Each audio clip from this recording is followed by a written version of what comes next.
We can start.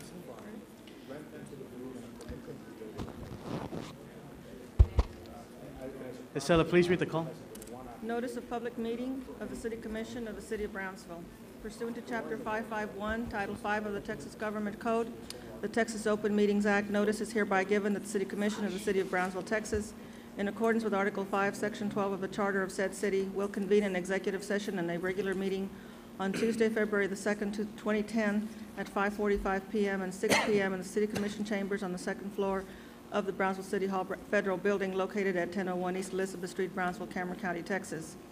Executive session item A, attorney consultation pursuant to Section 551.071 of the Texas Government Code regarding pending litigation. Mayor Pro Tem, I move that we go into executive session. I'll second that. There's a motion and a second. All those in favor say aye. Aye. Aye. All those opposed? We'll retreat to executive session. Thank you, sir.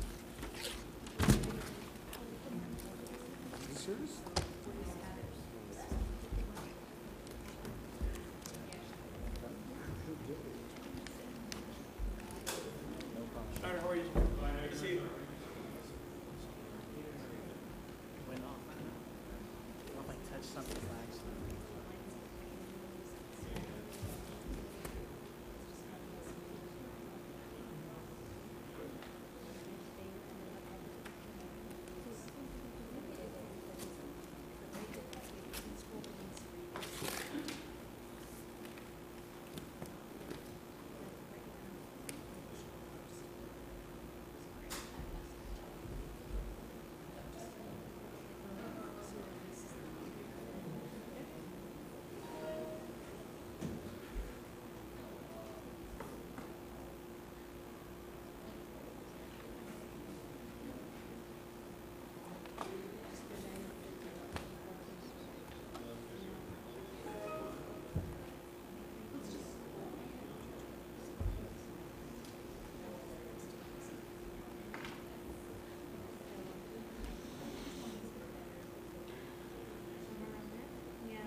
Does it look more or less?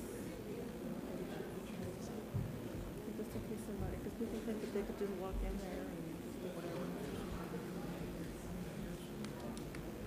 It's hard to tell at this point. I'm setting up for 500. How you doing? Good to see you. Do you have an extra copy of the agenda? Sure. Agenda? Thanks.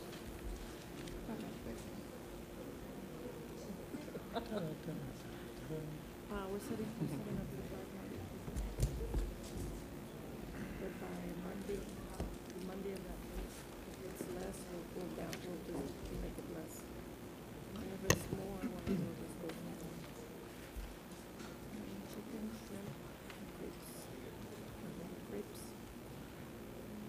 Savory crepes. something totally different.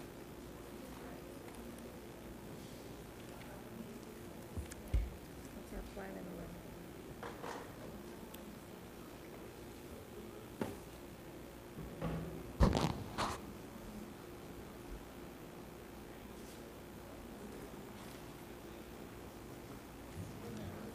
Okay, you please rise.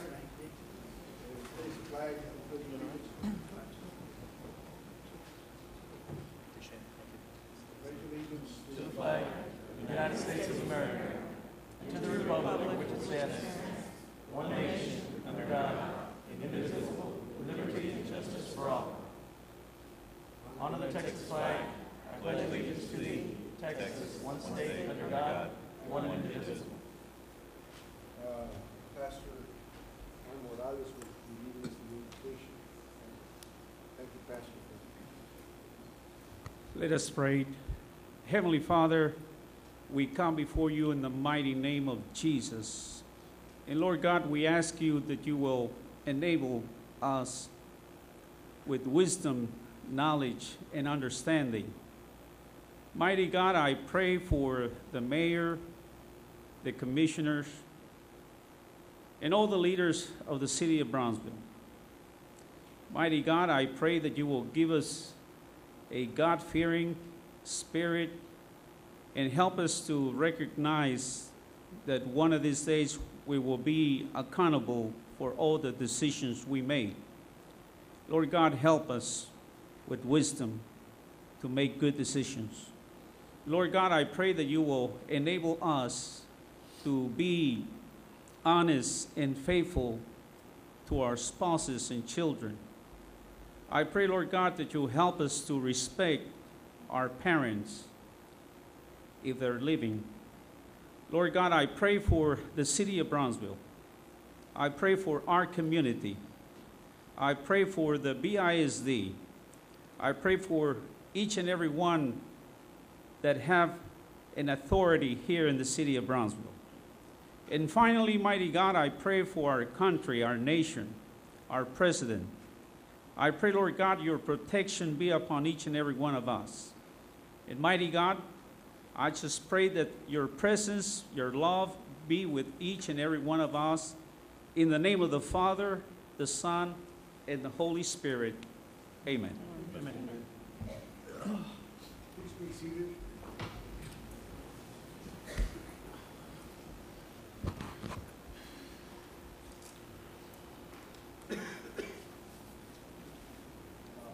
Item A. Action on item discussed in executive session. Item A, consideration and action to take action on pending litigation as advised by counsel in executive session. Mayor, I'd move to advise council to proceed as discussed in executive session. Second. We have a motion and a second. Commissioner Terriani. All in favor? Aye. All opposed? Motion carries. Next item, Mayor's report. Mayor's report. Okay, on the Weir project, I went and did a presentation at the Valley Interfaith, Lions Club, Interagency Group, BDC, JIBIC, Cameron Works. I believe this is the most important project to hit the city of Brownsville in 50 years.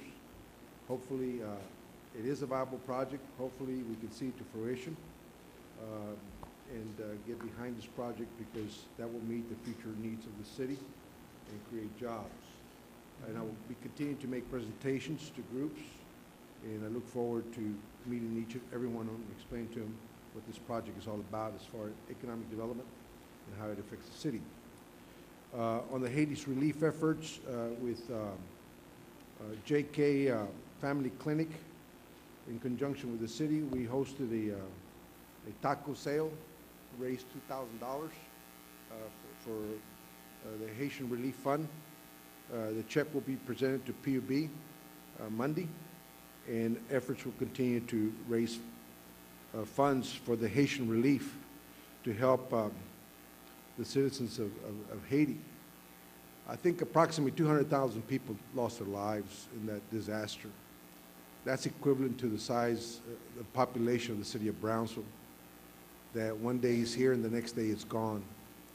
And the world has come to try and help by responding to the need. And Brownsville is doing the same thing. With the help of the City Commission, PUB, and everybody that wants to get involved, it's appreciated. And I'm sure you will be repaid tenfold. Citizens can help by donating $5 one time if you like when you go pay your PUB bill. You will find on the PUB bill where you can check off and donate $5 when you pay your bill, and I encourage all citizens to do that. That's something that's needed to help them rebuild their country and their lives. So that's appreciated, and look for it in your PUB bill, and if you can, donate $5. The PUB meeting we had this past Monday, we're going to have another one this coming Monday, where there was talk there about projects that are important to the city. On the Mr. Amigo trip, I had planned to go. It's a fun trip. I enjoyed it last year. It was a great trip. Unfortunately, this year, I thought my place was here, and I did not go.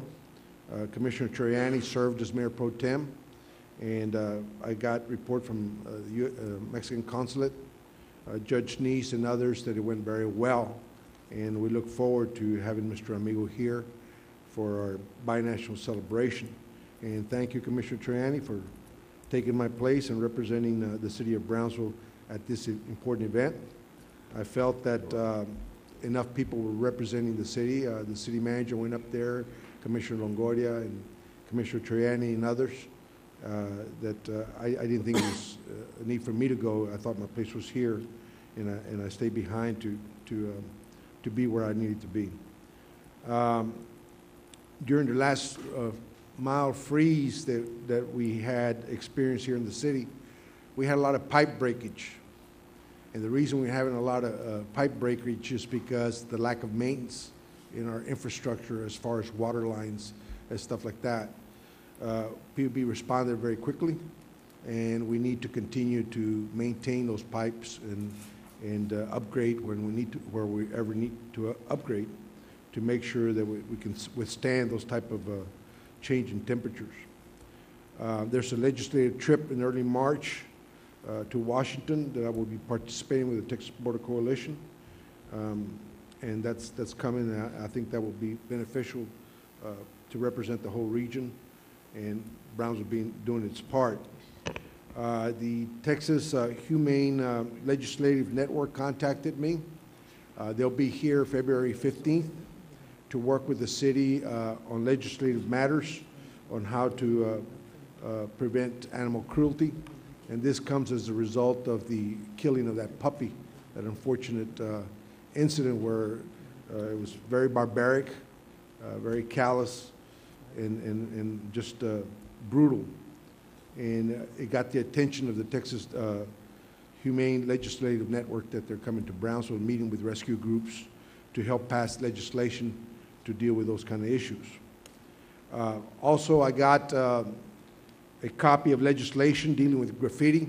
I forwarded it to the city manager because I've been getting complaints about graffiti. And when it's in private property, I know some people feel like we're not doing enough. But apparently there is some legislation to where it allows us to work with the property owner. And it was forwarded there to perhaps we can better address those issues and problems with graffiti here in the city. The Brownsville Housing Authority Board is on track. I went to the Valley Regional Chess Tournament where they're going to compete. The winner will compete in national tournament. Hopefully they'll bring a trophy for the city of Brownsville. And we'll be awarding a proclamation to the winner at the Valley Regional Chess Tournament at the next meeting. Also, I was contacted by an Eagle Scout who is very anxious to serve his community, or he's a candidate for Eagle Scout. He's anxious to serve his community and is taking on a project to improve a park in the city, and he's going to be constructing an obstacle course for pets at the animal park. And this young man impressed me. He is seeking sponsors to get the materials to do like a ramp and a walkway and also a tire where pets can jump through and hurdles and stuff like that. So that's going to be a wonderful addition to the Catherine Stillman Park on 511.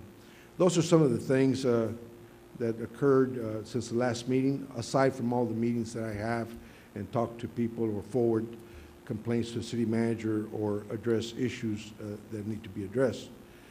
Based on that, we'll go next to the commissioner's report. Commissioner Charlie Atkinson, do you have something to report? Yes, sir. Just to let people know, we started our basketball leagues for the city of Brownsville. And as many of y'all know, we're not using the facility down on 7th Street. I know people call it the Boys and Girls Club on downtown, but we got to figure out another name for Recreation Center. the Recreation Center. Just to let you know, your tax dollars at work, they're putting in air conditioning. They're revamping everything in that gym and that facility.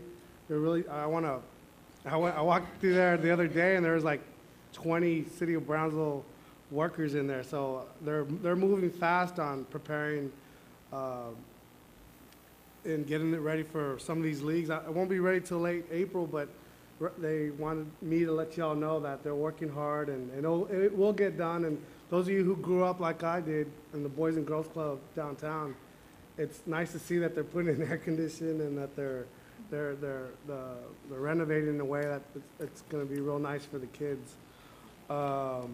Speaking of that, I met with BISD today, and we provided them a certificate of insurance because, as you know, since there's no Boys and Girls Club, the city of Brownsville has had to pick up the slack to provide children with extracurricular activities such as basketball and volleyball. And some of these things spill over to BISD because BISD has a lot of green area and they have a lot of gyms. And we feel our city kids are the same BISD kids, and they should be allowed to participate at the schools so they can practice.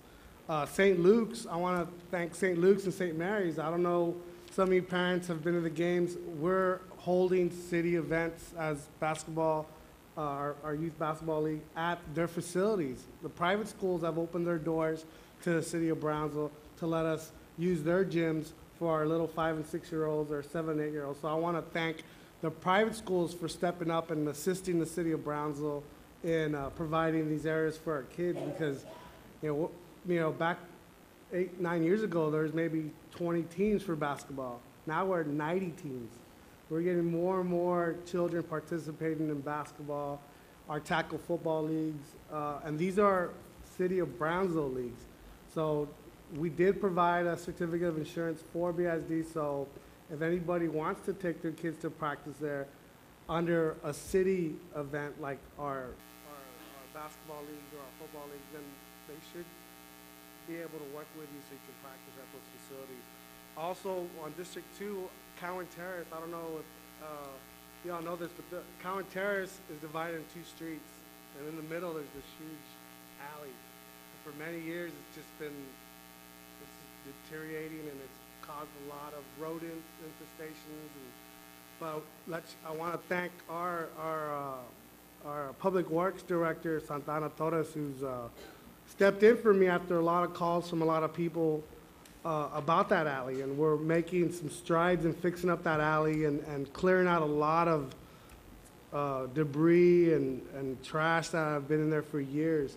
All we're asking now is that the people that live in Cowan Terrace, please put your trash in the front so it can get picked up. All the debris from when you cut down trees, put it in the front, because right now, since we're trying to renovate that alley, it's hard for these crews to come back and try to finish the job when people keep throwing stuff back in it. So I told our city director of public works that I would make an announcement for those people who live in that area. Please put your trash in front of the house for a while, and so we can finish that alley and it'll look nice for y'all. Lastly, I don't know if y'all know, but people in my district, there's a park which is called Central Avenue Park. It's Boca Chica and Central Avenue. And as you know, Boca Chica is a huge major street. and Central Avenue cuts off right there, and there's a park right in that corner. There's no parking. It's a hazard for kids because if a ball runs into Boca Chica, I'm just glad nothing has really happened. But because there's no parking, everybody parks on Central Avenue Street, and kids run through the cars there, and it's been a big concern of mine and a lot of people who live in that area. So what we're trying to do, and you'll see it in the near future, is 2 blocks away is Cabler Park. And it's a huge park. It's still a huge area where we can add new things. We're thinking of maybe moving some of the equipment at the Central Avenue Park to Cabler Park so we can basically protect kids in a way where they don't have to be playing in an area where trucks go by, big tankers go by. We want to move that park and really the equipment from that park just down the street. So we'll be coming up on public hearings to see if, people are going to say, well, we need these parks, but it's not like we're closing this park and there's nothing else around there. Cabler Park is like 2 blocks away. So we're just going to try to move and get people to think they can go to Cabler Park and not go to this park.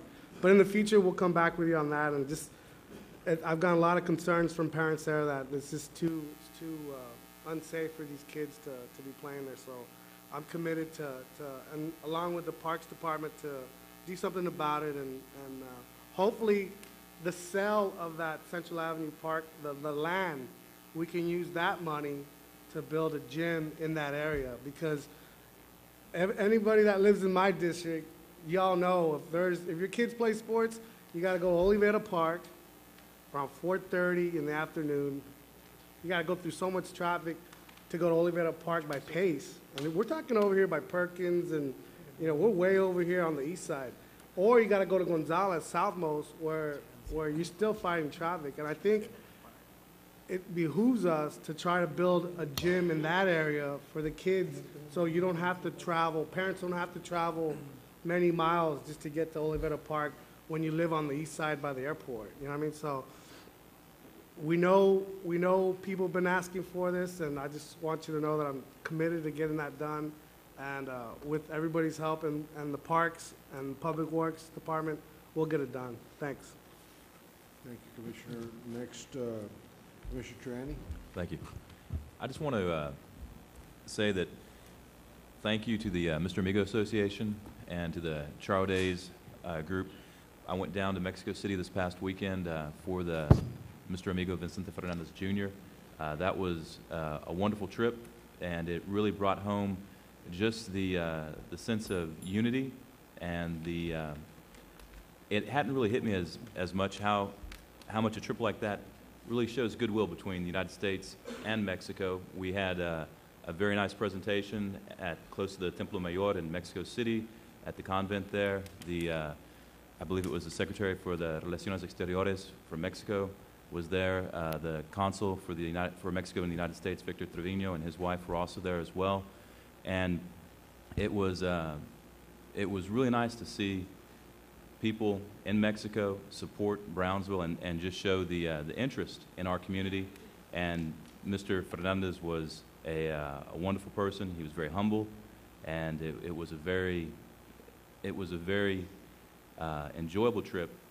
And considering some of the other things that we have to do that are rather mundane, it was really interesting, and it showed a different light for the city of Brownsville. And I do want to thank the current Mr. Amigo President Eddie Hernandez, Commissioner Ricardo Longoria, and obviously the Council, Victor Trevino, and the United States Council to Matamoros, Mr. McKinnon, was also there as well, and Mr. Kabler, the Mr. Amigo Association, Charo Days Association, Dr. Morales, the past president of the Mr. Amigo Association, and also Mr. Flores, who was also there, and Mr. Camacho, who will be the president this coming year. As far as attempting to create ties with Mexico and show a working relationship, I think it was a wonderful event, and I do want to thank the mayor for asking me to be Mayor Pro Tem for that event. Thank you. Thank you for taking on the responsibility, Commissioner Triani. And we could also not forget to thank the State Department of Mexico, who was very instrumental in putting all that together. That was very good of them. Next is, who's the next on the agenda here? I'm next, Mayor. Camarillo, Commissioner Camarillo. Last week, I attended the LRGV DC board meeting, and we did a couple of things. We approved a budget for next year. Happy to say that the revenues have increased for the LRGV DC organization. It went very, very well. Ken Jones and his staff have done a fantastic job to help ensure that this organization continues to keep afloat, but also try to disseminate funds to communities in Cameron and Willacy and Hidalgo. So the meeting went very, very well. We were also able to award the city, through our Homeland Security Division, a grant that hopefully we'll be accepting tonight so that the city can act and the police department can recognize those funds from the council later on. And we also provided funding to the Brownsville Community Health Center. I know it was quite a bit of money. At one point, this item was tabled by the board for whatever reason, but at this past meeting, we were able to fund it, I think fund it real well. And so the Brownsville Community Health Clinic will provide, obviously, they provide quality health care to the indigent of this community. And so we're very, very proud that we're able to help them out and provide them some support to get their facility moving. Westside Community Meeting on February the 15th. I'm going to have a District 4 meeting with residents within the district. It will be held at the Brownsville Police Westside Network Community Center, which is located along 281, Highway 281. Invite all residents to come and participate with me and just kind of share a dialogue session and hear some updates that have been taking place in the district. At the same time, basically, hear from a representative from TxDOT. We'll have someone from TxDOT at that meeting, as well as from code enforcement and from some of our other departments from the city. Basically, I look forward to hearing from folks and kind of seeing some of the issues that need to still be addressed and some of the things that we've done already to correct some of the issues that some of our residents face. So again, that's February the 15th at 5:30 p.m. at the Westside PD Network Community Center. Finally, a green minute. We are hopeful on April 22nd, as many of you know, is Earth Day and celebrated worldwide. Our environmental committee, which was approved by the commission when the plastic bag ordinance was adopted, has been meeting and developing ways to promote reusable bags within the community. It's something that's going to be an ongoing task. One of the things that the committee would like to do, and the city hopefully will lead efforts on, is on April 22nd, we'd like to have a reusable bag day, in which we're going to ask every retailer in Brownsville not to distribute plastic bags.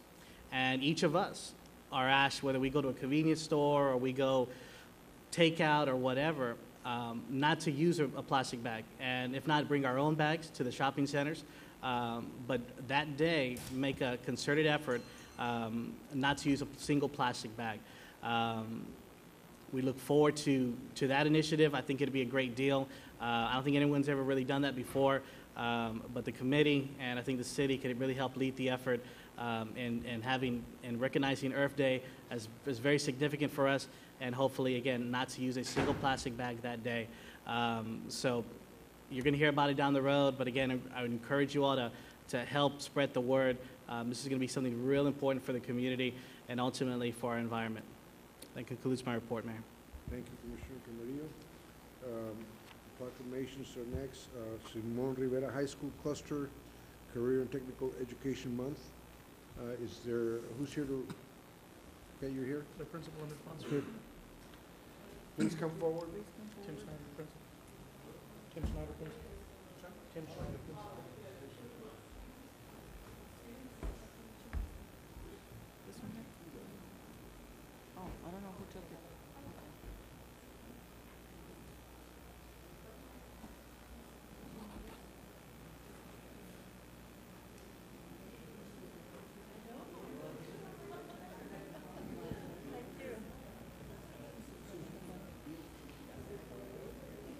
She can use this one. Yeah. Okay. Hi, Matthew.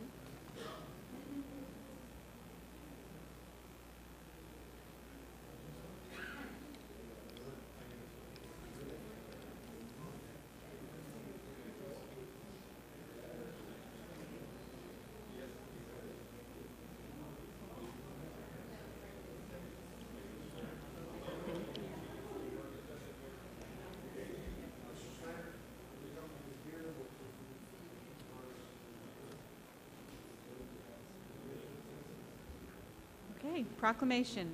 Whereas February 2010 has been designated Career and Technical Education Month at Simon Rivera High School Cluster by the Association for Career and Technical Education, and whereas profound economic and technological changes in our society are being reflected in the structure and nature of work, thereby placing new and additional responsibilities on our educational system, and whereas career and technical education provides Americans with a school-to-career connection and is the backbone of a strong, well-educated workforce which fosters productivity in business and industry and contributes to America's leadership in the international marketplace, and whereas career and technical education gives high school students experience in practical, meaningful applications of basic skills such as reading, writing, and mathematics, thus improving the quality of their education, motivating potential dropouts, and giving all students leadership opportunities in their fields and in their communities, and whereas career and technical education offers individuals lifelong opportunities to learn new skills which provide them with career choices and potential satisfaction, and whereas the ever-increasing cooperative efforts of career and technical educators, business and industry stimulate the growth and vitality of our local economy and that of the entire nation by preparing graduates for career fields forecast to experience the largest and fastest growth in the next decade.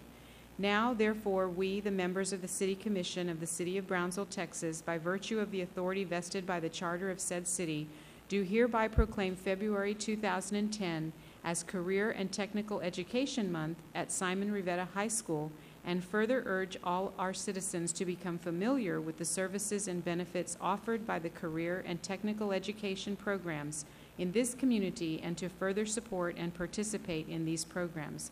Done on this second day of February 2010, Mayor Pat Amwada and the City Commission.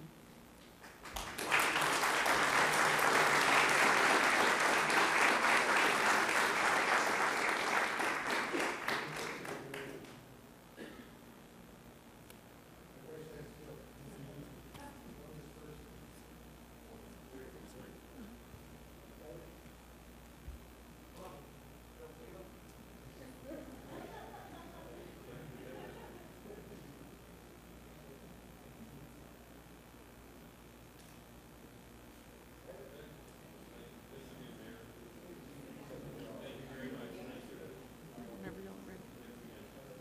She can come up to the podium.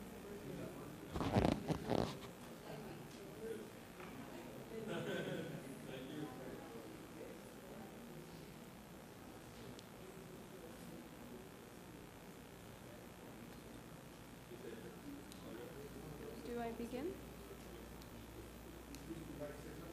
Yes. Good evening. Career and Technical Education, also known as CTE.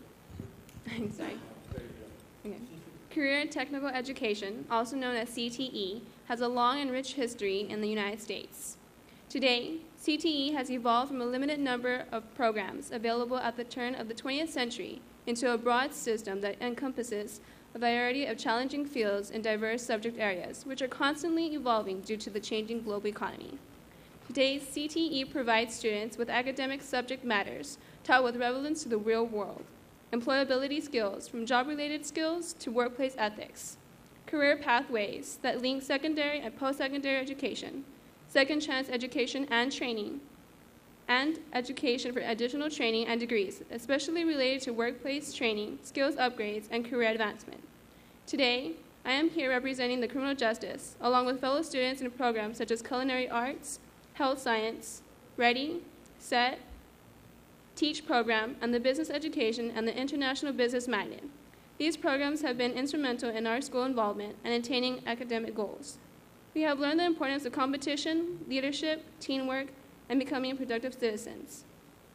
I remember just entering high school and I was shy. I didn't know what I wanted in life. I had no idea I just didn't know. I didn't know what I wanted to do. But because of our CTE program, I know that there's so many options, and my career pathway is criminal justice, and there's so much to do, and it's all because that we have this program available to us. So, to the City of Brownsville and its leaders, I would like to say thank you for your support and recognition of career and technical education. With your support, you help us lead the way for a better future. Thank you.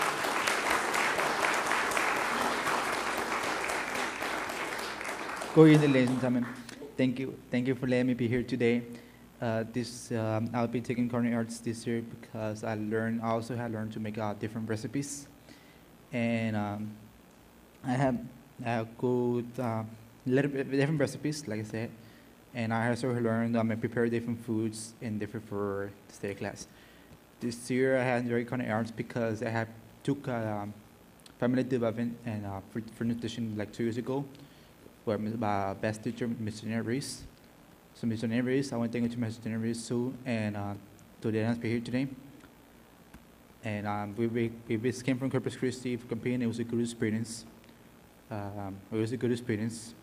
So like I said, thank you to Ms. Fraser, Mr. Snyder, and Ms. Neves. Thank you.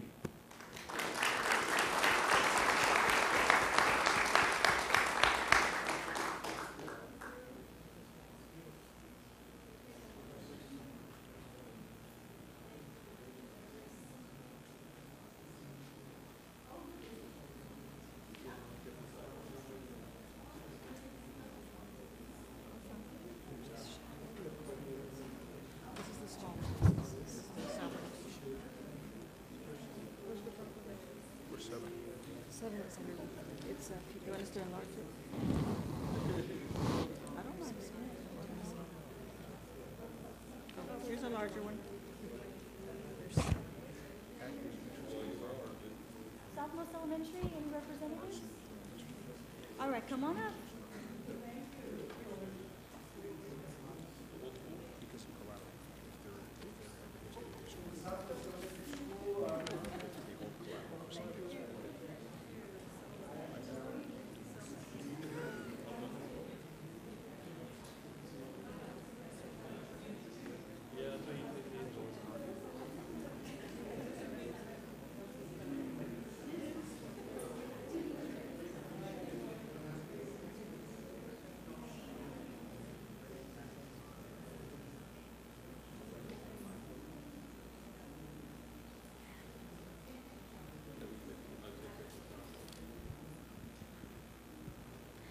The City of Brownsville is proud to present one of Brownsville's finest schools, Southmost Elementary, with a proclamation recognizing the staff and students with an outstanding federal achievement.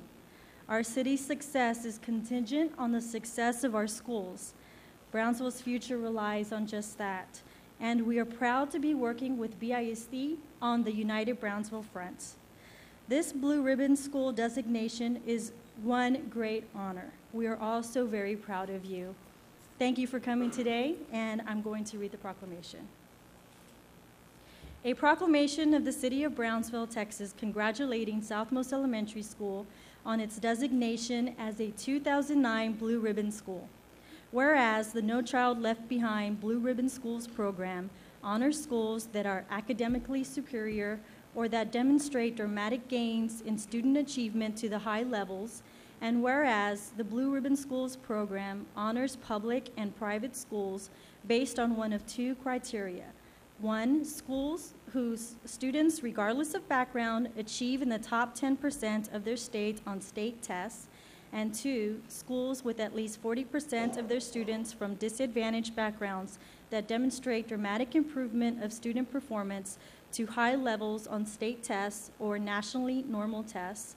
And whereas Southmost Elementary School is one of 314 schools in the nation that was named a 2009 Blue Ribbon School, and whereas the school, located at 5245 Southmost Boulevard, is the first in the Brownsville Independent School District to receive this award, which is the highest honor the U.S. Department of Education can bestow on a school, and whereas a delegation from Southmost Elementary School received the Blue Ribbon Award in Washington, D.C. on November 3rd, 2009, and were invited to attend the No Child Left Behind Blue Ribbon Schools recognition event in Austin on January 25th, 2010. Now therefore, we, the members of the City Commission of the City of Brownsville, Texas, by virtue of the authority vested by the charter of said city, and on behalf of all our citizens, do hereby congratulate Southmost Elementary on its designation as a 2009 Blue Ribbon School, and further recognize the administration, faculty, and student body on an outstanding award-winning effort done on this, the second day of February 2010, signed Mayor Pat Almada, Commissioners Anthony Troiani, Rose Gowen, Rick Longoria, Charlie Atkinson, myself, Edward Camarillo, and our City Secretary, Estela Von Hatten.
Employee of the Month.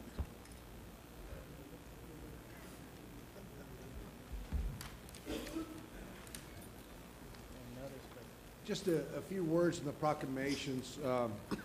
There's a lot of good things happening in Brownsville. A lot of it we don't even know about, but when we do get the chance to recognize either a person or an entity or an achievement, it's not only for us, it's great for us as the elected body that represents the community to issue these proclamations. It's a great honor. But it's also an honor for those receiving it, because I think it marks an important event or something that, a special achievement or something that needs to be recognized. And it also highlights the positive things that is happening in our community. And there are many things like this that happen often. And I wish we could recognize them all, but it's good for the citizens to be aware of it.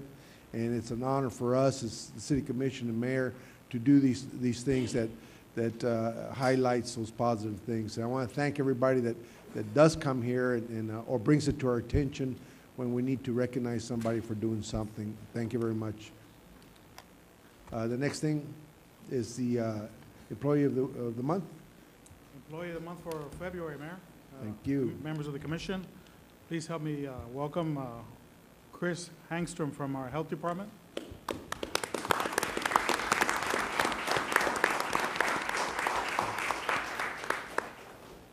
Chris has been with the Health Department since 2003 as initially as an enforcement, ordinance enforcement supervisor, and then he was later promoted to the public health coordinator. He's been with the city since 1998, started his career with the city in the municipal court, and also worked shortly with our public works department.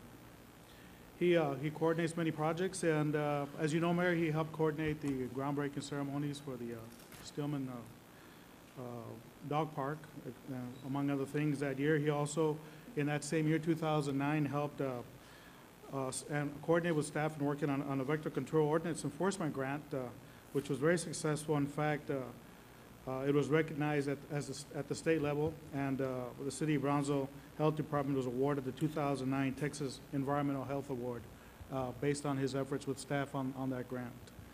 He's a very positive person, leads by example. We love his supervisory skills. He gets things done in a very positive manner, sits down with staff morale's high in the health department because of his way of doing things, his way of getting things done. So as Employee of the Month for February, he is awarded the plaque in recognition of outstanding services rendered to the city of Brownsville, presented on the second day of February 2010. I think he's already got a cap, but we're going to give him another one. And the Employee of the Month pin. And as you know, he is eligible for the Employee of the Year award, which is presented in December at our banquet. He will get some time off, and Art Rodriguez has promised to take him to a restaurant that has been approved for health permits for lunch. So congratulations, Chris. Chris, would you like to say a few words? Would you like to say a few words? Thank you very much. It's been an honor working for the City of Brownsville and under the Health Department, under Mr. Rodriguez's administration. Right. Thank you. Thank you, Chris, for what you do. It's great to work with you. Okay, item 5, consent agenda items. Item 5, consent agenda items A through H. Move to approve. We have a motion by Commissioner Longoria, second by Commissioner Triani. Any discussion? All in favor? Aye. All opposed? Motion carries. Next item? Item 6, consideration and action to appoint one alternate member to the Board of Adjustment and Appeals. Mr. Gomez? Good evening. Good evening, Mayor, members of the City Commission. This item is to appoint the last alternate member or reappoint. And I believe Commissioner Simona has that appointee. All the application has been submitted to the City Secretary's office. Do we have a candidate? I move to appoint Rafael Chacon. Correct. Second. We have a motion by Commissioner Zamora, second by Commissioner Atkinson. Any discussion? All in favor? Aye. All opposed? Motion carries. Thank you. Thank you, Mr. Gomez. Item 7. Item 7, consideration and action to appoint or reappoint one member to the Parks Advisory Board Committee. Mayor, I'd like to appoint Mrs. Meddy Hagee. Second. We have a motion by Commissioner Camarillo, second by Commissioner Zamora. Any discussion? All in favor? Aye. All opposed? Motion carries. Item 8.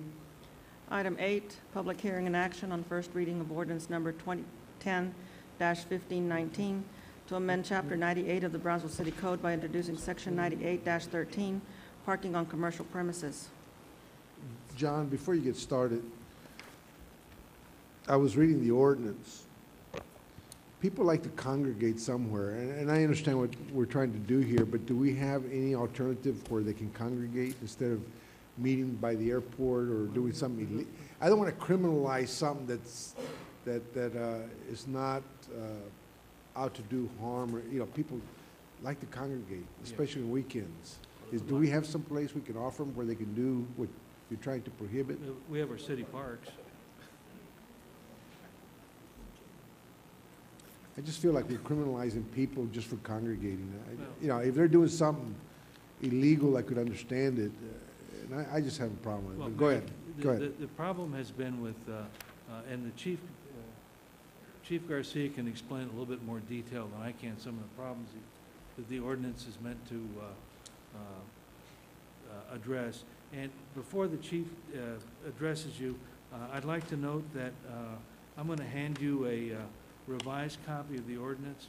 We've eliminated Section 4 of the ordinance that's in your packet. This is not it? I'm going to pass it out, the Okay. corrected one. We've eliminated Section 4 and a couple of words in Section 3. So let me give these to you.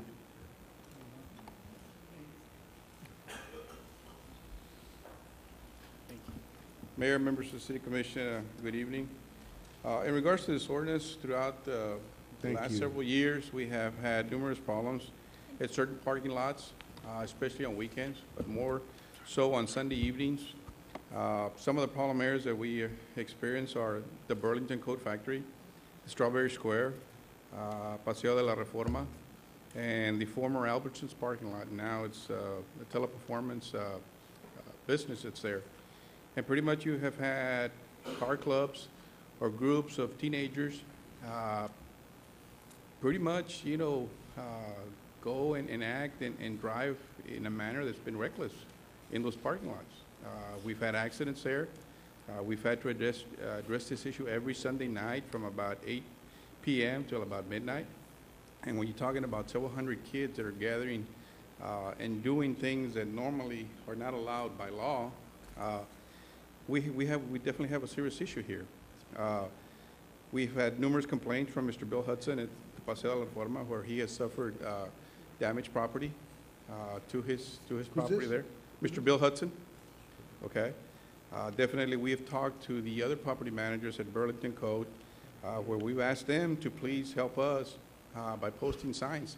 But apparently that has not been enough as far as this group of teenagers, car clubs, motorcycle clubs, that actually make it a point to get together and do stunts, drive recklessly in the parking lot. I mean, after several years ago, pursuit was initiated out of there. They wound up several teenagers or individuals killed on the expressway because of the reckless driving. It's just not something that we talk about teenagers congregating. We're talking about their act, their conduct. It goes beyond, what the law prescribes. Definitely, this is a start. I don't think it's going to remedy the situation, but it is a start. But we need to address this problem before it really, really gets out of hand. And I support you in enforcing the laws when somebody breaks the law or poses anybody in danger. But I've also seen people who are not criminals or not doing anything illegal, maybe showing off their cars parked innocently. I don't think they harm anybody. But I mean, this is what you want. I just feel like we're blanketing everybody as being there for illegal or illicit purposes when not everybody's out to do any. In most cases, Mayor, these individuals congregating after the business hours. Businesses that are closed. I understand. So it's private property. Yes, it is private. They really have no business there because they're not conducting any type of lawful business within. Laws. We're passing laws on private property. That's what I'm just, I understand. Chief. This is an ordinance. It's not going to remedy this. Just because we disagree, it doesn't No, mean sir. it's a bad ordinance. I'm just saying, understand. there's a lot of good activity that I hate Yes, sir. that we're, with one brush, putting everybody in the same basket. That's all I'm saying. And I wish we had someplace for these people to go to show their cars and get together, instead of going someplace else that, I don't know. I just guess there's no simple answer. Okay, and you want to, this is a public hearing? Commissioner Mr. Chelsea? Zamora? Commissioner Zamora was recognized. Go ahead. Mr. Chelsea? Yes, ma'am. Does this include city parks? Because I've seen the same problem at one of our newer parks where we have adults congregating into the late hours past 11 o'clock, drinking, barbecuing in the parking lots. No, How ma'am. can we address? It does not, It this doesn't? does not cover city parks, no. Okay. Okay, Commissioner Atkinson? I have a question. If we were to pass this ordinance and say, because I've seen all these kids at the Burlington factory on a Sunday night, there's lots of them. And like the mayor said, I say 90% of them are just hanging out and showing off their cars and stuff like that. And does this ordinance give the police the right to take like a SWAT team and clear out the whole place? Or what would it do? What would this ordinance do? What authority would the police have to just go get everybody out of there? Well, it definitely gives the authority to one, first of all, serve notice by the signs that loitering is not allowed, and that's what they're doing. Second, I mean, more discretion than that has to be used by our department to determine, what kind of activity these teenagers are doing. But what we've experienced in the past is, you can see them from far away demonstrating their cars and things like that, but eventually a lot more goes on than that. This ordinance is not going to remedy the problem immediately, but we're hoping that maybe just with the message that loitering is not allowed, that maybe it'll become a problem that we don't have to address every so often. Okay, Mr. Oresti? But we already have laws that deals with those things too, don't we not? Yes, sir, that is true, but then again, we have to go back and, obtain consent from the owners, property owners, or, So in that's regards where to, you find the difficulty. right, where the property owners have to come in and complain and go through the process of filing sworn affidavits for trespassing purposes. Go ahead. Roberto Uresti. I work part-time at the Galaxia Car Wash, and we do have a loitering signs there, but that doesn't stop them. By passing this ordinance, it will help me, control some of these things. There is a lot of drinking. I have to handle that. I can't call the police all the time for anything, because that's one of my responsibilities there. And we do have a lot of kids that come at night, because I cannot be there 24 hours a day. I'm just part-time. I go there sometimes at 1 o'clock in the morning, and I see cars parked there, and I stop. I take my life in my hands to go in there and say, what's going on? You're not supposed to be here. The loitering. By this act that's being brought up, it will give us a little more help, especially all commercial properties, because I see across the street is there's a little plaza there, Limon's Tortillas. There is also the AutoZone. People park there at night, and the police have a lot of things to do.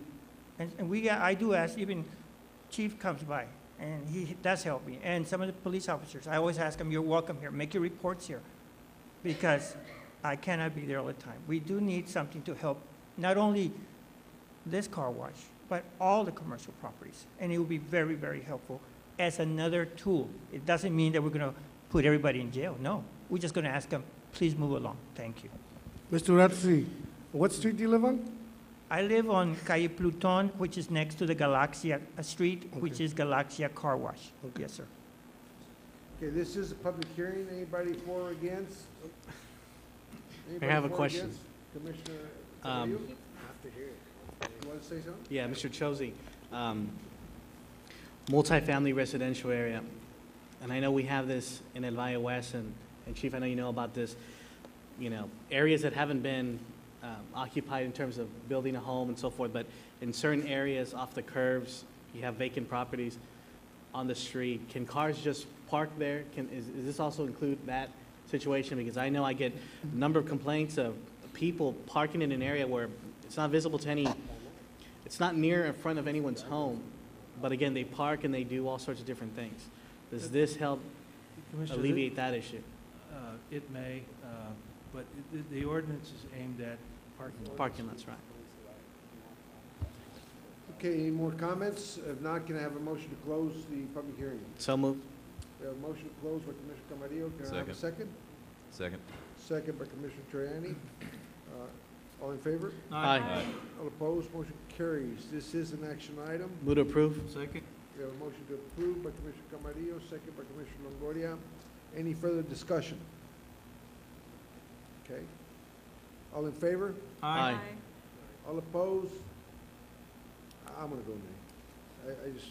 I don't feel comfortable with it. Okay, go to the next one. Item 9. Item 9, public hearing and action on first reading of ordinance number 2010-1520 to amend Chapter 22 of the City of Brownsville Business Code by introducing Article 11 to require registration with the city for payday advance and lending, car title lending, and check cashing businesses. Do you want to read the other one? The City Commission asked the legal department to take a look at how we might be able to legally regulate the payday loan business within the city. There's certain things we can legally do, there's certain things we can't. This first proposed ordinance is part of one of two ordinances that we're going to be proposing tonight. The first ordinance is going to require that people with the payday loans or car title loan type businesses register with the city so we have an idea who's doing the business. They would be required to state any owner identify any owner with an interest of 10% or greater, the business address of the application, the location where the business would be conducted, whether or not any applicant or co-principal or employee had certain types of criminal convictions, whether they had engaged in businesses under an assumed name, and a certificate from the tax department of non-delinquency for city taxes. There would be a $100 fee that would have to be renewed annually with an appeal to the City Commission if there was a rejection of the application. Basically, we have a situation where we have a growth, and then this is not unique to Brownsville, it's certainly common throughout the state. It's probably going to require the state legislature to take a look at it. The city has limited tools. Regulation of financial institutions is more of a matter for the state and for the federal government than for cities. But two things the cities can certainly do are register, and then the other thing is use its zoning power to require businesses to zone to certain areas of the city. So basically what we would be doing is we would be requiring businesses to register so we would be able to monitor where they were going, who they were, and where they were doing business, and that's what this ordinance does. It also gives the city a power of temporary injunction if a payday loan place or a car title place did not register in violation of this ordinance. We would have the ability to go after and basically ask the court for an injunction until they complied with the registration requirements of the ordinance. Mark, so this is for all new incoming payday loan businesses? Or This ordinance is going to apply to every payday loan business in the city without a grandfather provision. Okay. And we're going to have a 60-day phase-in. We're going to require everyone to register. There will be no exceptions. Makes sense. Thanks, Mark. Any further questions, public hearing? Does this lift the moratorium? No. No, I mean, Commissioner. okay, This has nothing to do with, this is a requirement that all payday loan businesses register. Okay. Once this goes Trying to into clarify. effect, the moratorium is over.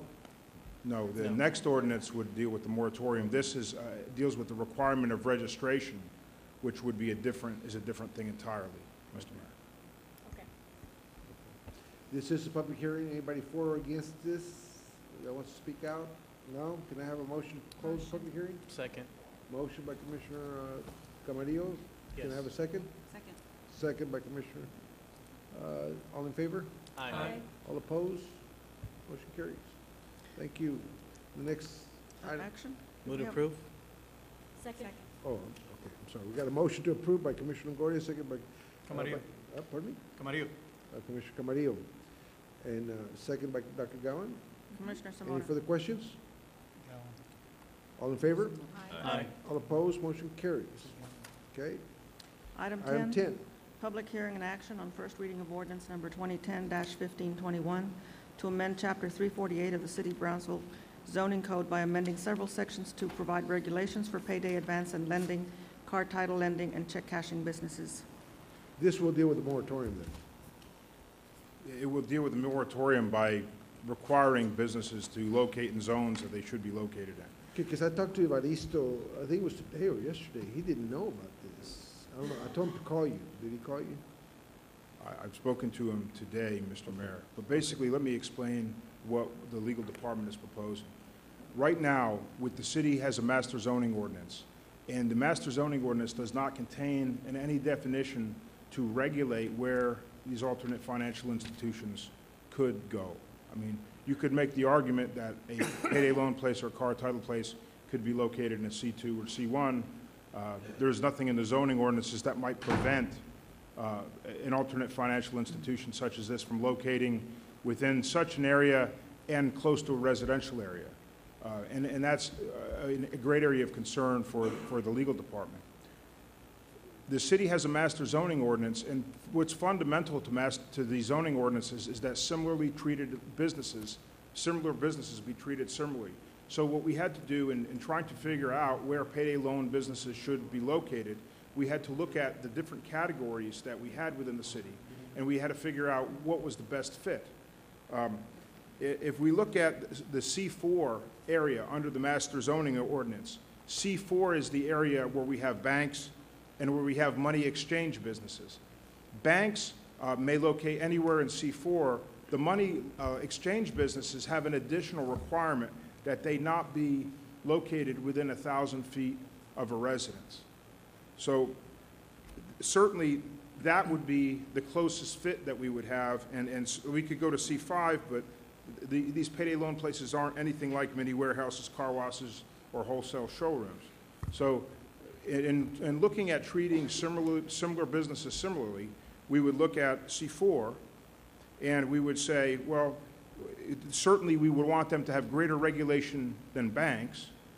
And the money exchange businesses, which are currently regulated by the city, permit location within C4. but prohibit location of these businesses within 1,000 feet of a residence. So in looking at this, it's a recommendation of the legal department that we treat these alternate financial institutions basically the same way we treat these money exchange businesses, which would be to locate them within area zone C4 and prohibit new businesses from opening within 1,000 feet of a residence. Okay, Mark, well, I'm a little confused here then, because I went to look at the one that that passed through here with an exception to the moratorium. It's within 1,000 feet of a residence.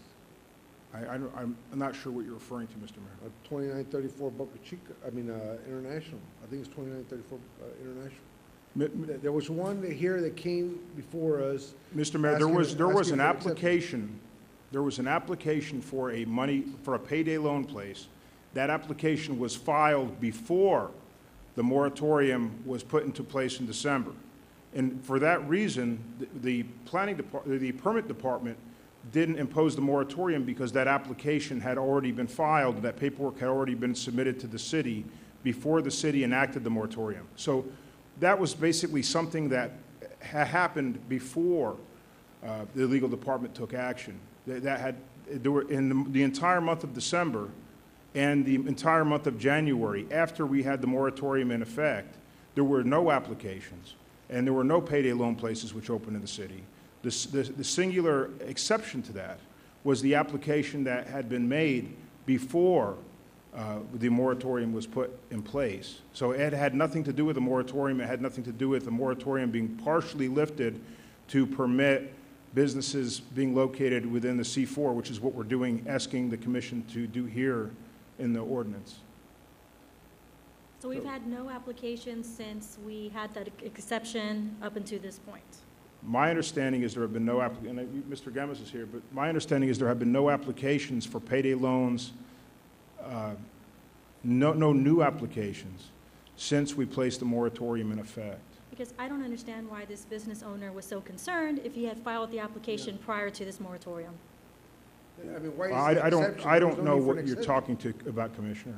I mean, I think you do. You know who I'm talking about, but I don't want to list any names, mention any names, but we had an applicant that was very concerned about the moratorium, and he lobbied the city commission, and now we're here at this point. There has been no applicant, Commissioner. My concern is, are we having here a double standard? Either we do it right for everybody, or we don't do it. You know, if we're going to be allowing this kind of thing happen to where we're going to make an exception because he lobbies or he doesn't lobby or whatever, I find that... Hold on, Mr. Mayor. There has been no exception made in any case.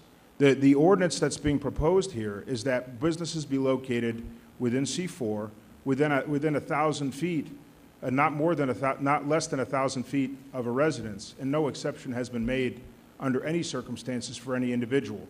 There has been no applicant. So I don't know what specifically you're referring to. I guess the question, Mr. Sauce, is this, that if he had filed before the moratorium doesn't apply to him. So there was no need for him to come for the exception. Why did he come for the exception? I don't know that, if you're referring to Mr. Chacon, I don't know that Mr. Chacon filed an application. I don't know that he even owns a payday loan business. So I don't know what you're trying to refer to. Okay. Move to close. Let's move on.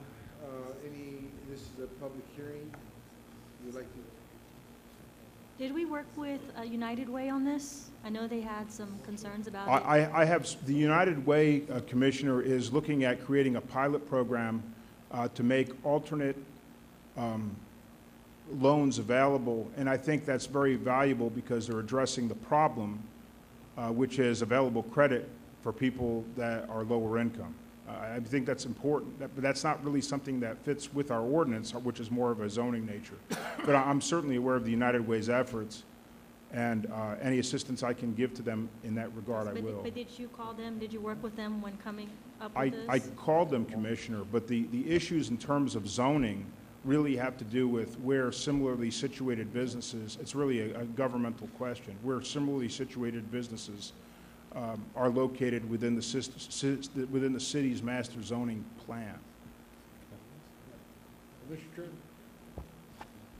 I understand there might be some concern about whether an application or someone had solicited for a permit, but it's my understanding that no one has solicited for any permits since the imposition of the moratorium. Is that correct? Commissioner. Okay. And I believe that this is the first time that we as a body have attempted to control or regulate where these types of businesses are located. And given the economic situation in the area, in the country at this time, I think this is a good thing, and I think it's something that we all voted for because we wanted to see some sort of control. And if we haven't had an applicant during this period, I think this is kind of a moot point. And we ought to look at something city staff has put together in an effort to act on social justice issues, which I think you, Mayor, have attempted to support.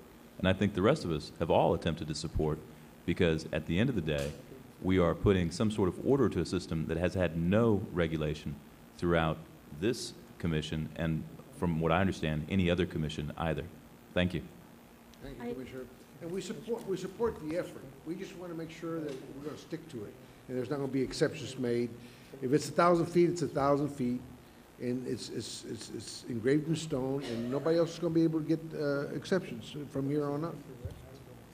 That's what I'm understanding. That's why I'm proposing this ordinance. Yeah, but the perception created by the exception, when it shouldn't have come for an exception, it shouldn't have come for an exception if the application was already. Wait a minute, Mayor. There has been no application. I don't know what you're talking about. There was an application that was made before the moratorium was in place. I understand. And I know nothing about what you're talking about.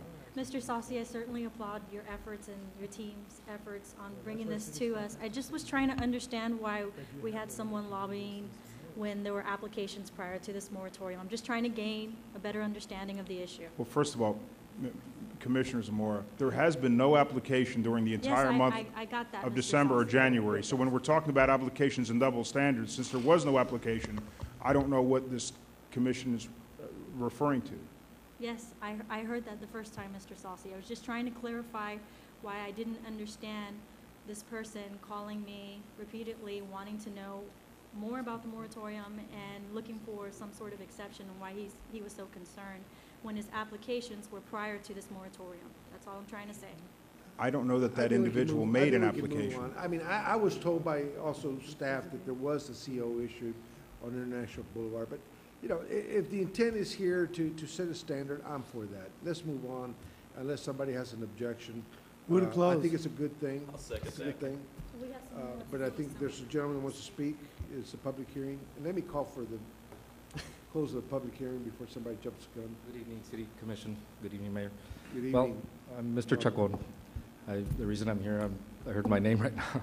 And I'd just like to give my opinion. I've never been an applicant for a payday loan. I do owe a couple of shopping centers.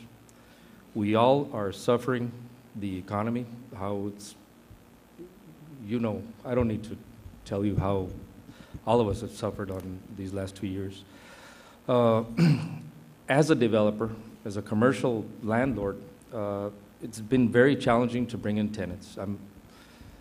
I have problems making my loan every day, so I really have to go out of my way to try to bring in new tenants.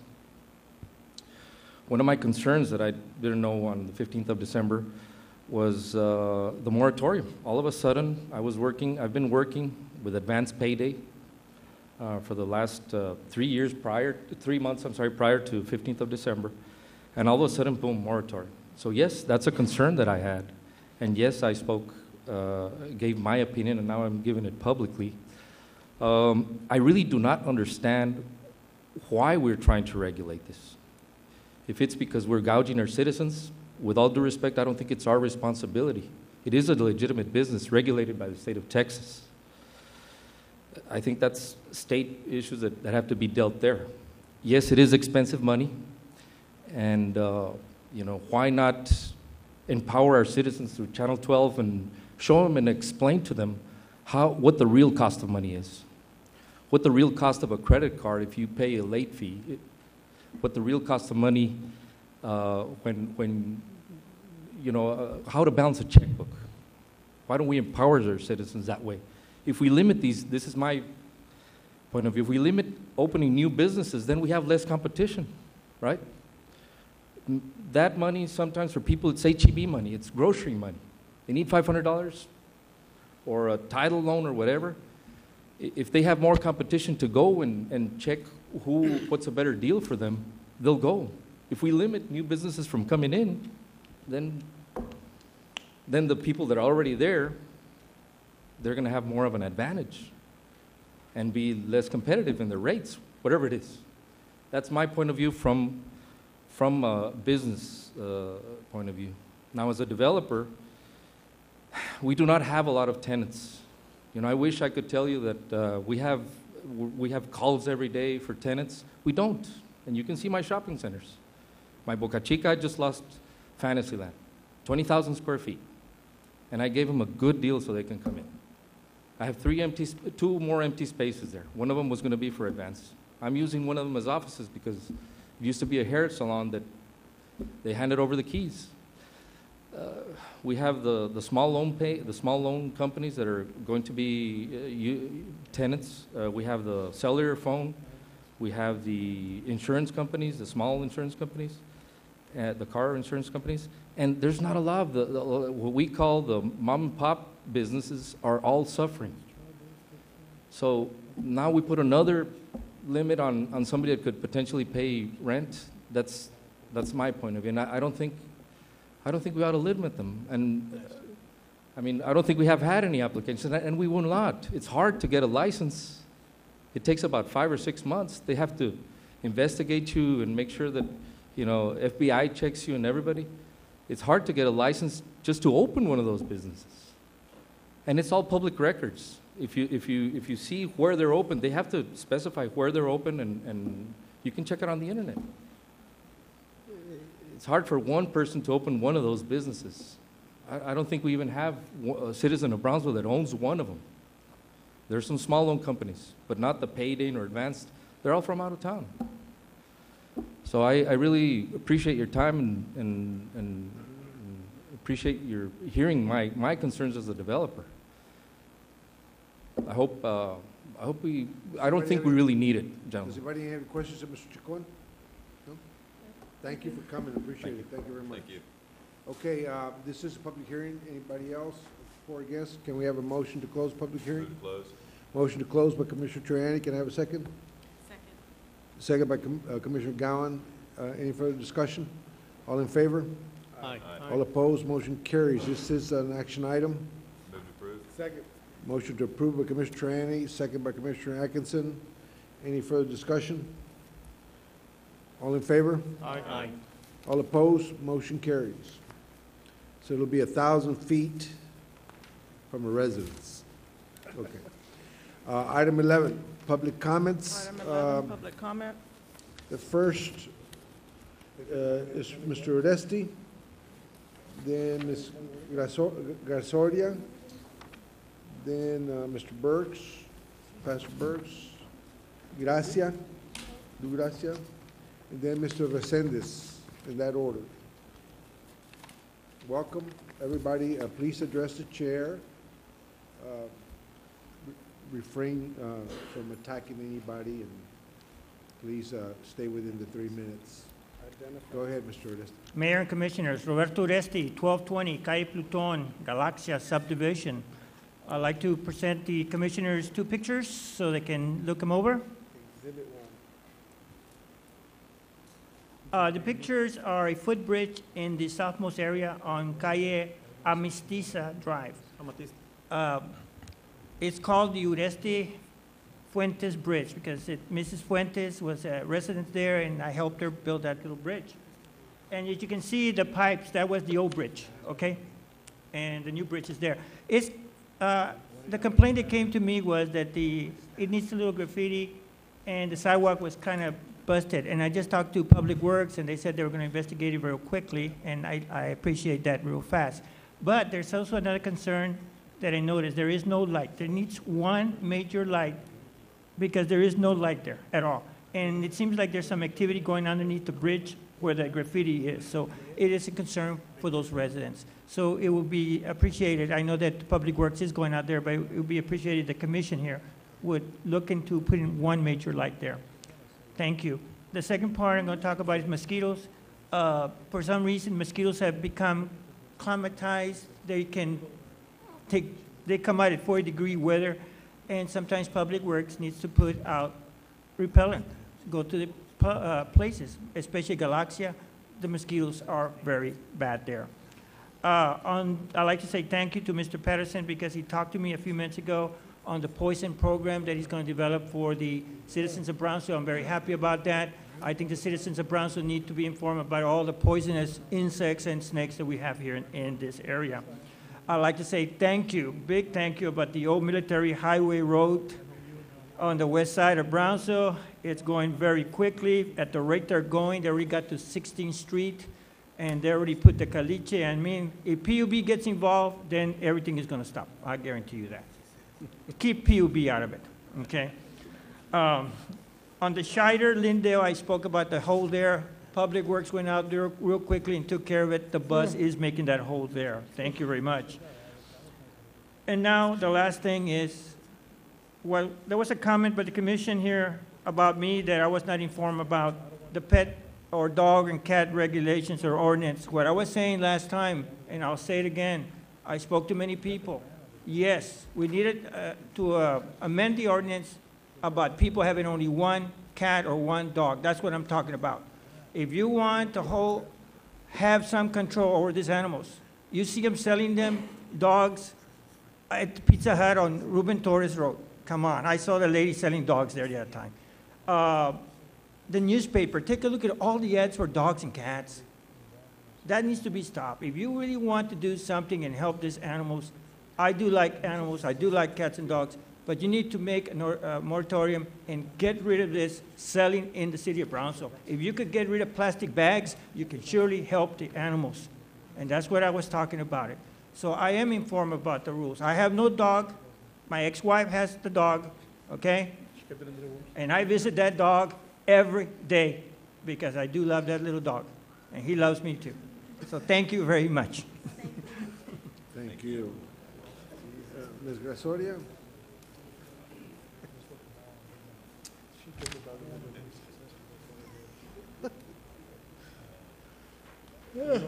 Communal property?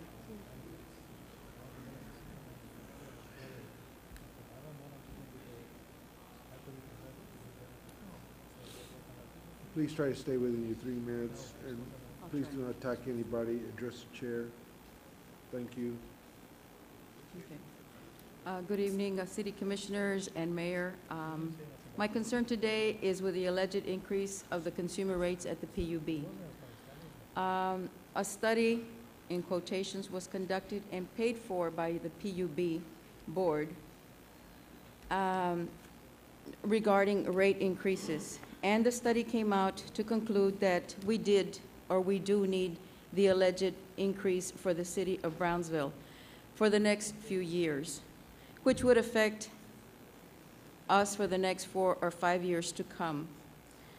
As suspicious as this study might seem, okay, given the fact that the PUB was awarded monies this past year to the tune of $46 million for upgrades to the city and the PUB, it would only stand to reason that given this enormous amount of money that the PUB has received, receiving this money, the PUB would not be in dire straits of money, whereas to increase rates on the citizens. If so, and they are still in dire straits, I suggest that there is something seriously wrong, either with the money itself, the allocation of the money, or what needs to be done to be given that $46 million and offset this new rate increase, supposedly that we really, really, really do need. I think that it needs to be looked at, a second look, or a telescopic look, whatever you want to call it. And must we be reminded that greed breeds corruption? Last year, we saw that in the disaster of Wall Street. So many instances that we have before us, be it our government, the banking system, or whatever you want to call it. 2009 was a disaster year, which we're all living the consequences today. And if this rate increase comes about, we will live the consequences for the next 4 or 5 years. I vehemently oppose the increase of the PUB rates, and I also sincerely and humbly and respectfully request that our mayor abstain from this vote, since he presently serves as a member of the PU Board of Directors. And that's what I have to say, and thank you. Thank you, Ms. Grasoria. Brad Burks.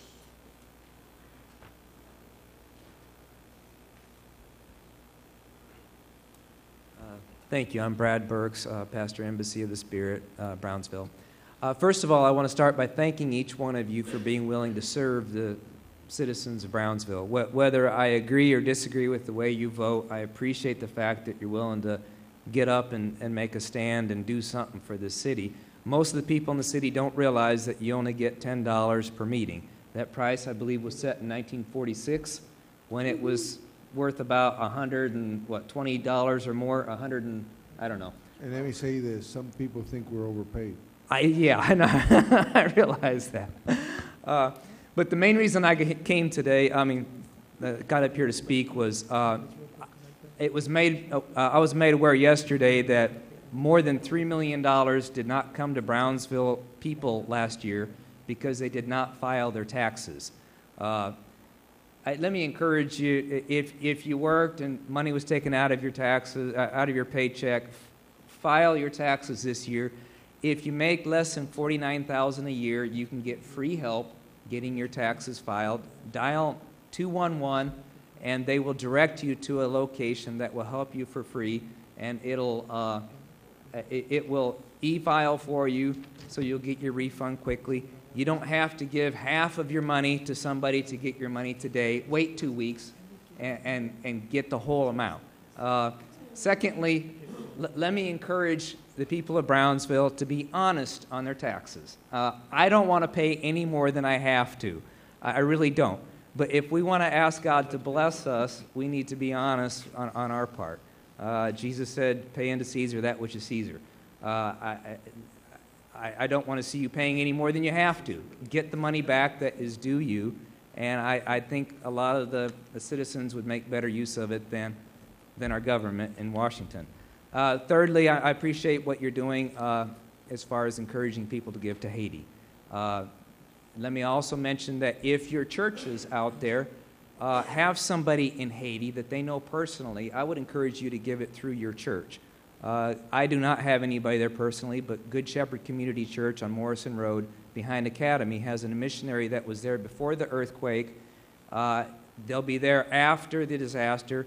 So after they've given the food and the medical attention, they'll still be there to help the people. And I encourage you to give to somebody like that. And those of you in churches may have somebody there that you know personally.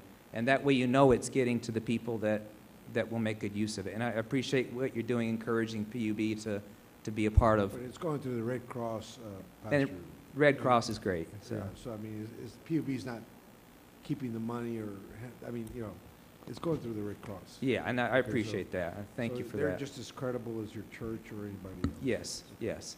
My only reasoning for mentioning the church is that they'll be there after the Red Cross and everybody leaves, your missionaries that are stationed there permanently. And the business owner that mentioned the 211 to me, let me encourage business owners out there and remind your employees that they can get their taxes filed and get their money back. You've been paying them good money. You want them to get all that they can get from it. So thank you very much. Thank you, Pastor. Lu Gracia.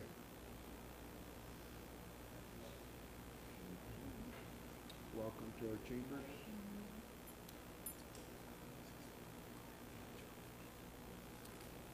Good evening, Mayor and Commissioners. My name is Lu Gracia. I live at 1920 North Vermilion Avenue, which my understanding is just outside the city limits. I received my mail in the afternoon at 827 North Central Avenue, which is inside the city limits. The distance between the two is approximately 2.3 miles. I live You know, I pay taxes here in Brownsville, and I also have a child care center here in Brownsville. Tonight, I guess action item number 19 is going to be presented to you to reject bids for the city of Brownsville for purchasing trophies and awards. My husband and I operate a small awards business called Valley Trophy Service, or VTS. We do this in our home, which we have a building attached to our home. We have done business with the city of Brownsville for several years, and they seem to be very happy with our work. We submitted a bid when the sealed bid process was requested. We attended the bid opening ceremony, and we were the lowest bidder, and we were believed to be in compliance. At that time, the second runner-up was a company here in Brownsville called SRS. All other bidders failed to submit their $500 bond, and therefore they were disqualified. Due to a complaint from a larger competitor, which I don't know who the name is, but I can suspect, that we're now being told that we're not in compliance and that they want to take this back out for opening again. I'm asking for the commission to table this item tonight and investigate why this is taking place. I'm a small business owner. Although I don't have a large retail showroom, I work just as hard, and I feel that we deserve justice. Thank you. Thank you, Ms. Gracia. Pastor Reverend Alex Resendez.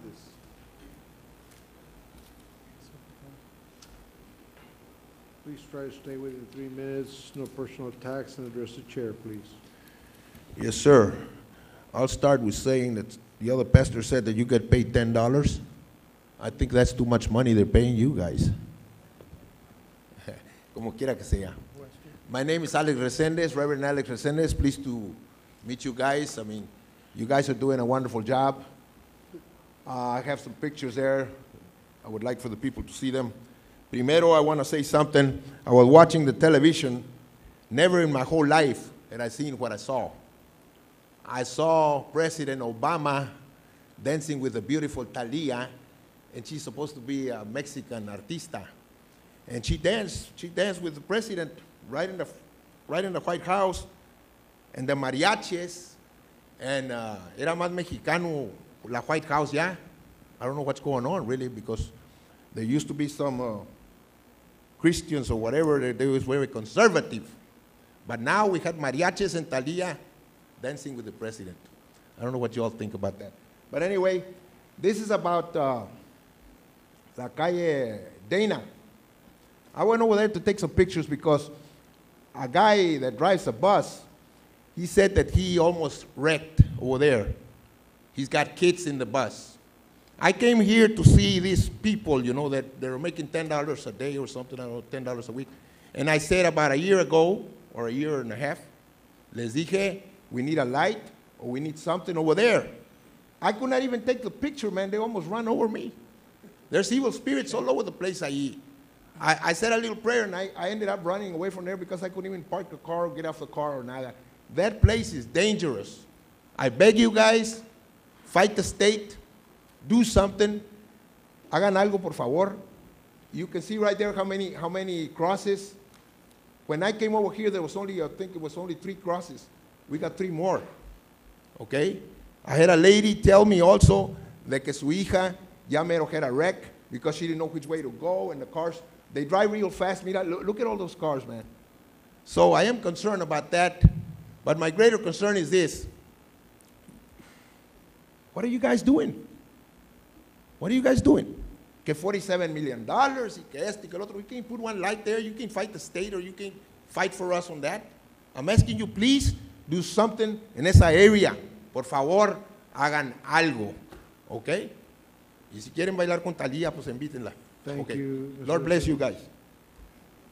City Secretary, I had asked for a new form to where it would deal with stuff like this, because some of this stuff, like, it doesn't apply to, it's the state highway. This stuff needs to be addressed before it gets here. Can we get that form? Right, we can get that form, but I think we need to amend the ordinance where that form was Okay, well, then can you put it? initiated so that we can make the changes that you're requesting. Yeah, because it creates a perception that we're not doing, it's not, I mean, I'm Right. sure probably all the commissioners have tried to address that light problem there, but we're restricted from it. If he had taken the time to talk to traffic department, you would find out what the problems are before we create a perception that we're not doing nothing, you know? Correct. No, he's brought this up before, Mayor. I mean, the I sign. know, the our sign's hands are been- tied, our hands are the- tied. The traffic light's been approved by the state. We're waiting, hopefully in March, they'll But put the it up. people, they watch us at home, it looks like we're not doing nothing, you know? And it's not fair to come here and demand or attack or make it seem like the commission's not doing anything when we are trying to address it. But, no, but what I'm saying is, this, if you had sat down with the traffic department, they would tell you, this is a state highway. We cannot control when the state will allow us to put a light But it's the there. city of Brownsville, Mayor. It's in the city. But, Alex, Do something, I don't know.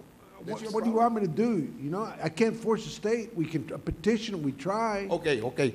How about somebody gets somebody killed there, who's he gonna sue, the But all state I'm or saying you? is if He's sit gonna sue the down- city of Brownsville, if and you we're gonna sit end up down- If you paying. sit down with the traffic department, they'll explain to you the problem before you create a perception that we're not Mr. doing it. Attorney, isn't there a certain kind of law that if the city Okay. has a big hole or is Yeah, doing you're out something of order. wrong, Let's go on to the they're next violating item. the rights of the citizens, isn't there a certain kind of law to protect the Please citizens? sit down with the from traffic you all, what department, you all are Mr. doing, that you all Resendez. are not listening and putting a light there? Item 12, City Because Secretary. when somebody does get killed, he can come and sue you.